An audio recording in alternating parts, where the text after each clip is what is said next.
రోజు మా ఇంట్లో అయితే ఏం స్పెషల్ చేస్తుంది చూపిస్తాను చూడండి. సింపుల్గా ఒకటే ఉండేస్తానండి, ఇంకేం ఉండలేదు అనమాట. ఇదైతే స్వీట్ కార్న్ రైస్ చేస్తాను మా అబ్బాయి క్యారేజ్లో మాకని. ఇంకా మా అబ్బాయికి అయితే క్యారేజ్ పెట్టే లోపల కొంచెం అయితే అడుగు పెట్టేసింది. క్యారేజ్ పెట్టేసి మా అబ్బాయిని అయితే ఆట ఎక్కిస్తున్నాను. అప్పటికల్లా లైట్గా పెట్టేసింది మాట వచ్చి గ్యాస్ కట్టే లోపల అయితే. మేము అసలు టేస్ట్ చేయలేదు, మా ఆయన టేస్ట్ చేశారు, బాగుందన్నారండి. ఇంక ఇదే ఉండేనమాట.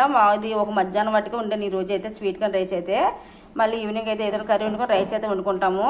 తర్వాత వచ్చి పాలు అయితే వేసారు కదా, పాలు అయితే మరగబెట్టేస్తుంది అనమాట. ఇంకా ఇంతకుముందు అలా ఇరిగిపోయాయి కాబట్టి ఎప్పుడు పాలు అప్పుడే మరగబెట్టేస్తున్నాను. ఈరోజు టిఫిన్ అయితే తెప్పించాను బయట నుంచి. స్వీట్ కార్న్ రైస్ పెడితే తినలేదండి, మా ఆయన గారు తినేసి వెళ్ళిపోయారు అనమాట. అది కోసం టిఫిన్ తెప్పించాను, బొంబాయి చట్నీ కూడా తెప్పించాను. బాగా వచ్చేసిందండి చూసారా. మార్నింగ్ ఇల్లు అయితే శుభ్రంగా చుట్టూరు కడిగేసాను అనమాట. మార్నింగ్ లేసి మా అబ్బాయికి అయితే స్వీట్ కార్న్ రైస్ హడావిడిగా చేసి పంపించేసాను. తర్వాత వచ్చేసి నేనైతే ఇంకా రెస్ట్ తీసుకుంటే గ్యాస్ అంతా క్లీన్ చేసుకొని తర్వాత వచ్చేసి ఇక్కడైతే కనుక మా ఇల్లు తుడిచేసి ఉంచాను, చుట్టూరు కడిగాను. ఇంకా మా ఆయనగారు అయితే బయట అయితే వాకలు కుట్టారన్నమాట అండి.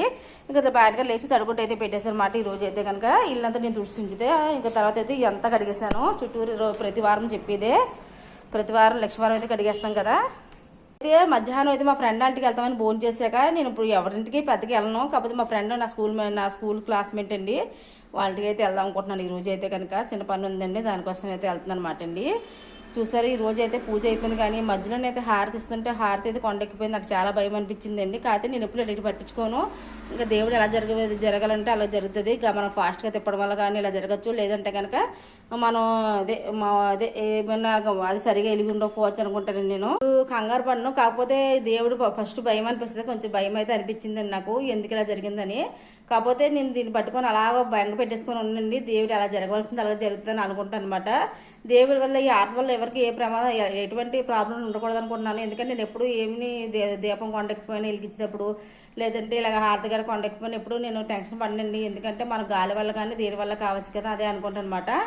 ఇప్పుడు ప్రస్తుతానికి అయితే ఇలా జరిగింది, పూజ అయితే కంప్లీట్ అయిపోయింది. దీనివల్ల ఎటువంటి ప్రాబ్లమ్స్ ఉంటాయి ఉండవో కామెంట్ సెక్షన్ చెప్పండి. నాకైతే చాలాసార్లు 2-3 సార్లు ఇలా జరిగింది, కానీ ఎప్పుడు అలా అనుకోలేదు అనమాట అండి. నాకు ఏ ప్రాబ్లం అవ్వలేదు.